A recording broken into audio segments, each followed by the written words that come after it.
ये आपका दर्शन होगा कैसे? कोई मार्ग है क्या सरल? तो उन्होंने कहा है, अनन्याश्चिन्तयन्तो माम ये जनाः पर्युपासते। जो परमात्मा को चारों ओर से भली प्रकार उसका दर्शन करने का प्रयत्न करते हैं, परितः चारों तरफ से। ऐसी उपासना नहीं कि हाथ से उपासना हो गई तो माला तो कर में फिरे और मनुआ तो जगमाए। हाथ से उपासना हो रही है कि नहीं? माला तो कर में फिरे और मनुआ तो जगमाए। कबीरा साची यूं कहें ये तो सुमिरन ना है। उन्होंने कहा ये तो हाथ का सुमिरना हुआ, चलना हुआ, क्रिया हुई। पर्युपासते का मतलब कि बार बार उन्हीं परमात्मा के संबंध में चिंतन करना। उपासना का अर्थ होता है निकट बिठाना।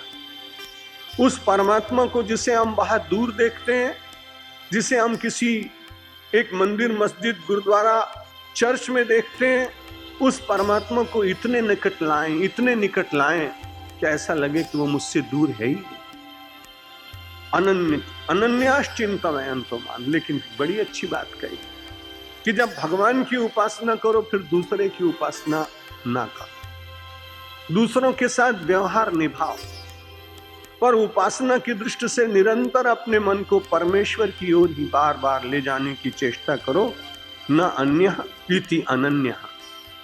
अनन्य कौन? जो दूसरे को न मान, पूरी तरह से अपने को परमात्मा में समर्पित कर दे। तो उसने कहा महाराज चलो आपकी बात मानता हूं। अर्जुन बड़ा बुद्धिमान है, मेरा और आपका ठीक प्रतिनिधि है। उसने कहा कल से मैं अनन्य भाव से और आपका चिंतन प्रारंभ कर देता हूं, आपकी उपासना प्रारंभ कर देता हूं। और मेरा समय तो पूरा लग गया आपकी उपासना में, फिर मेरे घर के लोगों का क्या होगा, मेरा क्या होगा?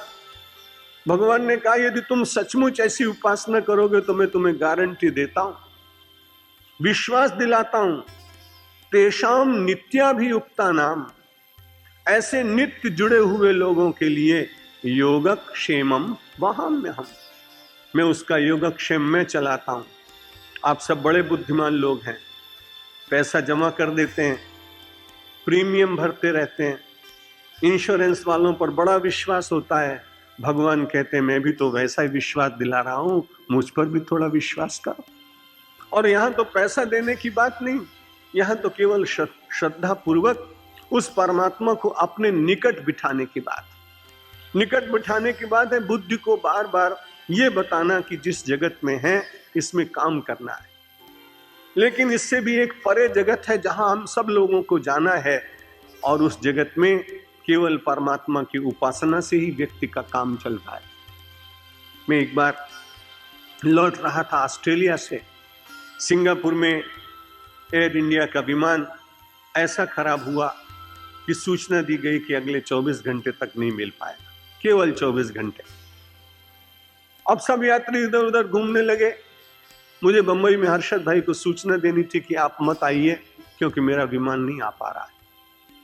मेरी कठिनाई थी कि मेरे पास ऑस्ट्रेलियन डॉलर तो थे, लेकिन वहां सिंगापुर में कोई स्वीकार करने को तैयार था। इसलिए किसी आदमी ने कहा कि यहाँ पर एक्सचेंज का एक काउंटर है, आप वहां जाइए और वहां जाएंगे तो आप ऑस्ट्रेलिया का डॉलर ले लीजिए और सिंगापुर का डॉलर आपको मिल जाएगा। आप फिर किसी बूथ पे जाइए और वहां से आप टेलीफोन कर सकते हैं। मैंने इस क्रिया को पूर्ण किया, मैंने सूचना दे दी। मैंने कहा तो बड़ी अच्छी बात हुई। हम सब लोगों का जितना जगत का व्यापार है ना, जगत के सिक्के, जगत की जितनी करेंसी है, ये बड़ी तकलीफ है कि परमात्मा के यहां मनी चलती।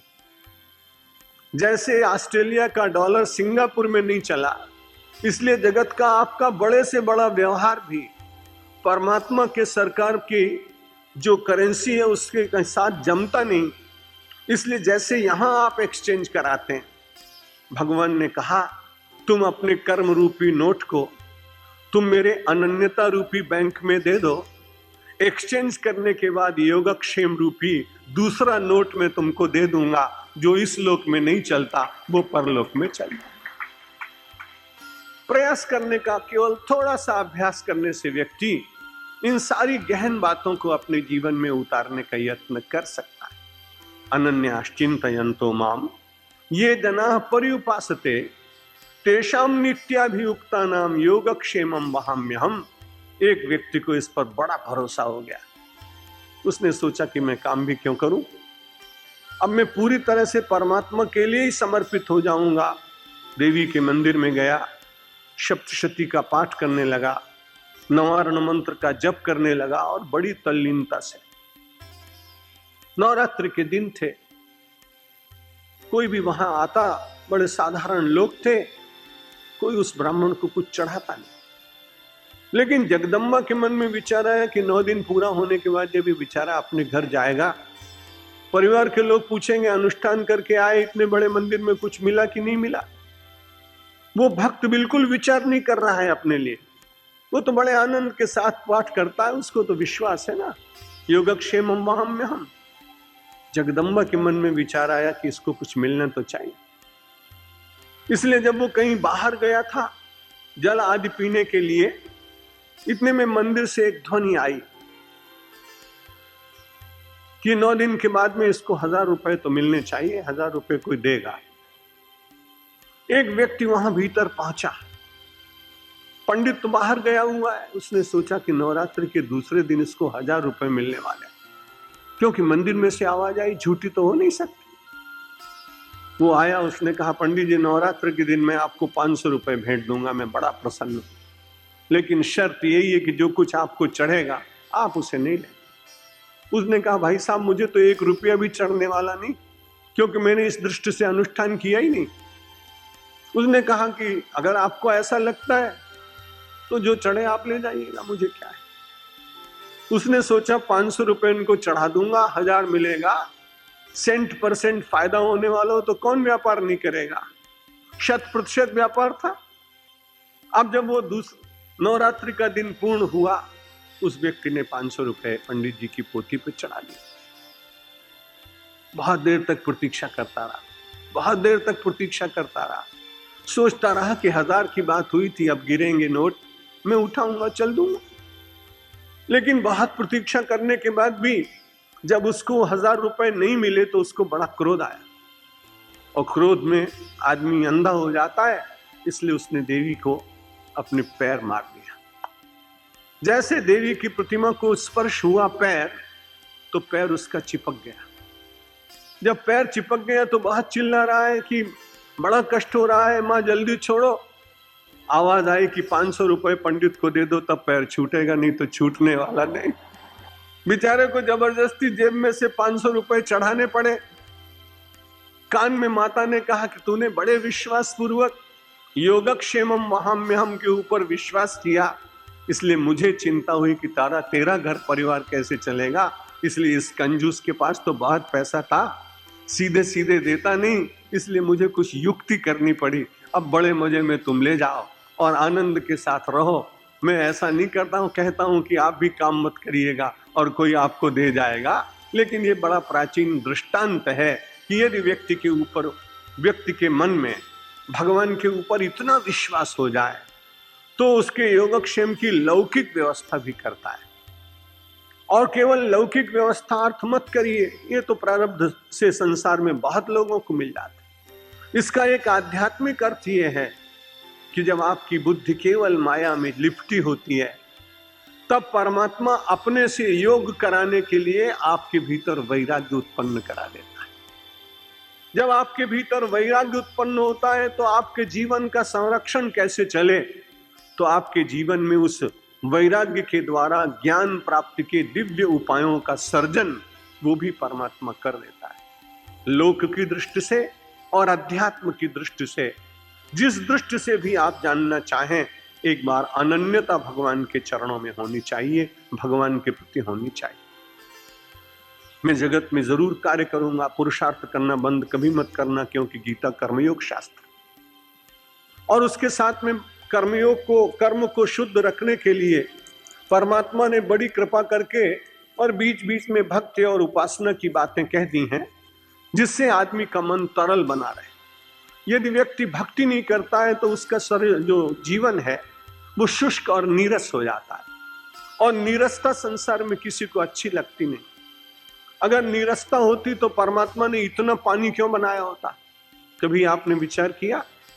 भूगोल आपने पढ़ा होगा, उसमें 3/4 पानी और केवल धरती 1/4 भाग है। मैंने एक दिन विचार किया कि परमात्मा ने 3/4 भाग में जल क्यों बनाया?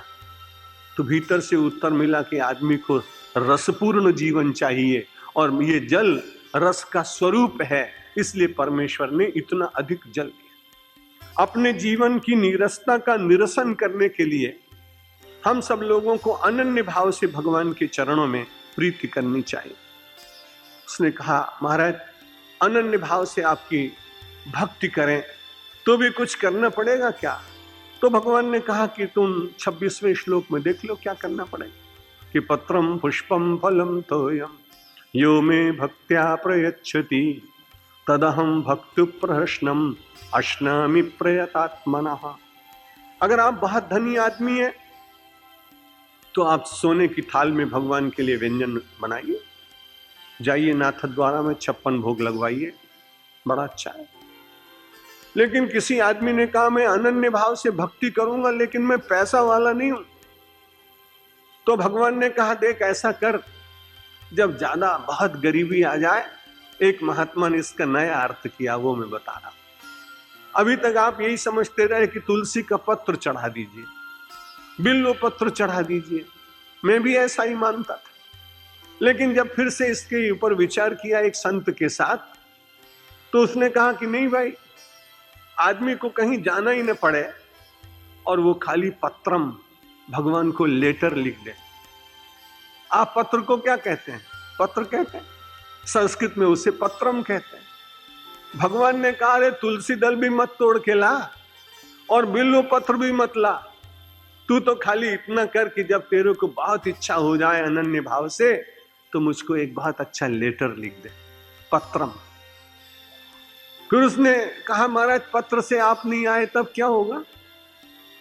तो उसने कहा फिर ऐसा करना, प्रतीक्षा करना थोड़ी, जब बादल आए ना बहुत नजदीक नजदीक, तो उसमें से जल जब बरसने लगे तो उन तोयम, उस पानी से कह देना कि मेरा संदेश भगवान को दे दे।